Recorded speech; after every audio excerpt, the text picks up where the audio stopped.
This election now exactly 2 months away, believe it or not. Last night, Donald Trump, despite having no political or military experience, insisted that he's 100% ready to handle this country's national security issues. But last night he spoke almost exclusively in generalities, and Hillary Clinton was back on the defensive, peppered with more tough questions about her judgment.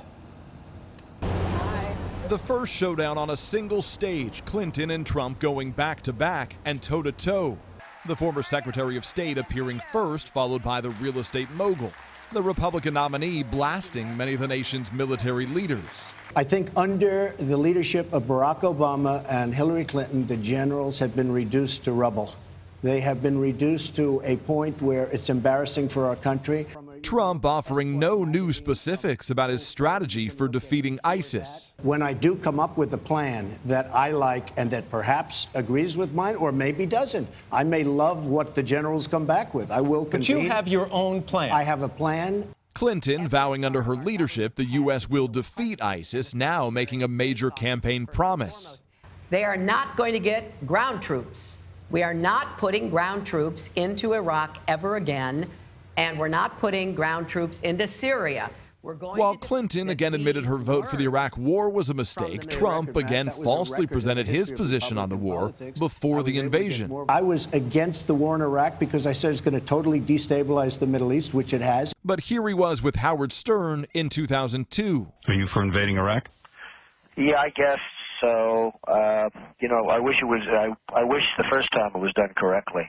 Wednesday night, Trump proposing an alternate solution for Iraq. If we're going to get out, take the oil. If we would have taken the oil, you wouldn't have ISIS, because ISIS formed with the power and the wealth of that oil. Clinton, without mentioning her rival by name, trying to offer a clear contrast on what makes her better qualified to be commander-in-chief. Steadiness, an absolute rock steadiness, and mixed with strength to be able to make the hard decisions.